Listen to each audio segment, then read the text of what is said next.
With the weather being what it's been, lots of rain here. Rain and rain and rain. Flood warnings, thunderstorm warnings.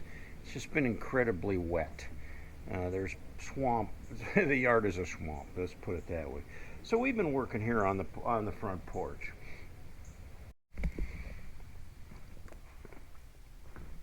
Took my Ryobi pressure washer, my 3000 psi. The thing works great. And we pressure washed the whole porch from one end to the other. Catio and everything.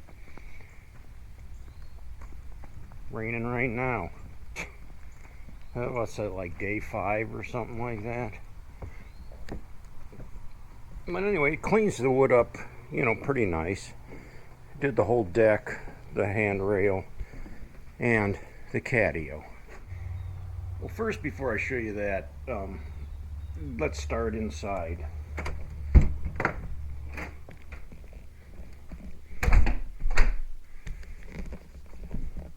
Oh, there she is. Oh, hi. Hi, beautiful people. I didn't know he was filming. The better side of me. And she's pretty happy today. Oh, yeah. I've been happy. Yesterday, we had to go in and she had to get brain scans. Now, the body is different than the brain? Exactly. For the body, from the neck down is a CT scan to check if the immunotherapy is working. The brain does not get the immunotherapy. It's done strictly with radiation if they find anything. So yesterday I had an MRI to check my brain. We're going to see if she had any new tumors in her brain. So she's had quite a few already, but they've zapped them and controlled them with radiation treatments. Mm-hmm. But yesterday we got new scans. So we've been on pins and needles. Did the tumors come back or didn't they? We always pray, please God, let there be no tumors in her brain. Mm-hmm. So. And as long as the body is free of the cancer, with small cell lung cancer, it spreads from your body to the brain. So as long as my body is free of any cancer tumors, nothing should spread to the brain. There's nothing there. But we had a video call with the doctor this morning, and they asked me if I got the results. I told them I did, but I don't look at them anymore because I get upset. So she told me that there's nothing there. Of course, the results said there was something there, but I'll let Mark explain. Well, the doctor told her, said, that the specialists saw 2 possible tumors, but as we looked at them, they were actually the same tumors that were zapped quite a while ago. And she said, in her looking at them, she didn't think that those were new tumors. She thought they were the dead ones, and that they kind of form scar tissue, so they're still going to show up in the brain. You'll still see that spot on the scan that looks like it could be. They show as a white spot, Mm-hmm. but when she went closer into it, she said, see the dark in the middle? She said, that's a good sign. Yeah, so she just called back a few minutes ago and said she took the scans to the specialists, the surgeons, and let them look at it and discuss them. And they came back and said, nothing wrong. Perfect. Mm-hmm. These are old tumors. They're dead. They're necrotic, and there's nothing to worry about. So I'll get scans again in 2 months. They said they'll just keep an eye on this just in case. Yeah. Which I'm happy about. I don't mind another scan in 2 months. So we're very, very relieved. What a sigh of relief. And this happens to us quite regularly because we got to go do this over and over again. And it's always a pins and needles thing. So anyway. I didn't think there would be anything in the brain because my last 2 scans of the body. I was told back in March. Yeah. My scans were phenomenal, he said. You're doing absolutely wonderful. So I was on cloud nine, and then I knew in 3 months, which was June, I'd have another scan. So I was on pins and needles then.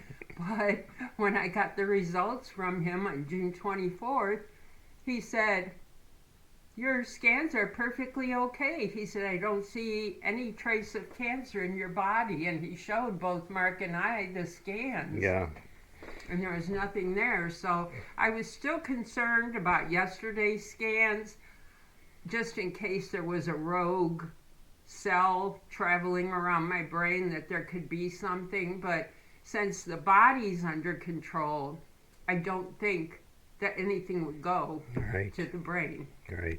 So if we can just keep the body clear of it. Then we'll be happy. Mm-hmm. Yep. And you're still going strong.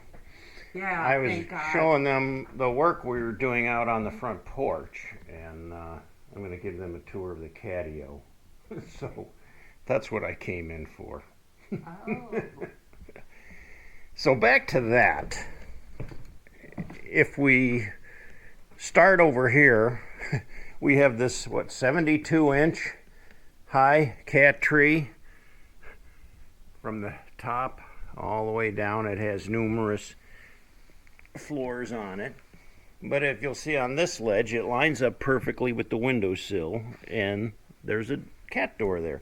Now what I did is I just slid the window open, and I have a piece of plywood that I inserted the cat door in, and the cats can go in and out.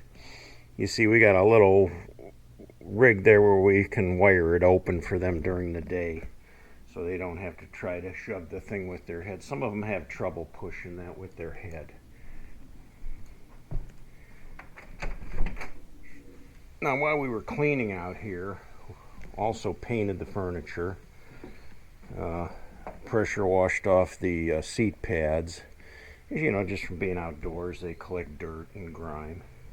So because it's been so damp, I just wanted to make sure that the paint was completely dry before we put the seat pads back on.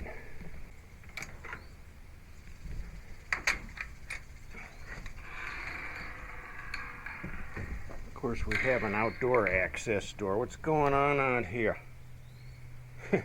He's on the run. He says, oh boy, I know I'm coming. He's a little camera shy, okay? As they come out the pet door, we have this other smaller cat tree here, so they come out, and they can come right down and do their thing out here. We got a little ledge up here that they like to lay on. They like to perch on these. They'll in the evenings you'll see one here, one here, one here, where they can scout out and watch the yard, see the critters coming. This cat tree I made years ago. It's got a little cubby they can climb inside it, and they do climb in there and sleep. We've got a litter box out here, some cleaning stuff in case we need it, some cat beds, and then a series of ledges here that goes up and actually can go clear up to this. Now I got this log or this branch out of the woods from an ash tree, and I got it attached here at the log wall, and then it runs up and splits and it attaches up there to the roof. So just like wild animals, you know, they can either go up this way and get up into the tree, or they can jump up to this ledge and go up on the tree. And they love it out here. They spend a lot of time out here on their catio. We had 8 cats, and so this was a real blessing. We don't let any of our cats out to roam. We don't want them. We've lost one that got hit by a car, and there are coyotes and fox around here, and other feral cats too. So we don't want our cats catching, you know, a feline disease or something. So it's better to keep them enclosed where they're not out running around hunting birds or anything. and they get plenty of food, water, and everything they need. Oh, you'll see why do I have some cardboard up there? There was a stray cat coming up here and was spraying into their catio. So we put the cardboard up there and it seems to have stopped it. We don't see any more there. But yeah, there's the kitty catio. And our cats are very grateful for it too. So, oh boy. The flag's flopping in the rain. Well, that's an easy fix for us. We aren't doing anything outside today. We got to go to the dentist. We get our teeth cleaned, our beautiful teeth cleaned. I don't mind the dentist so much. I can almost fall asleep in the dental chair, but you know, it's just kind of a pain in the neck. I guess a necessary evil. Well, that's all we got today. Thanks for joining us, cats, and thanks for the support and the prayers and just for being there with us. Glad to have you on board.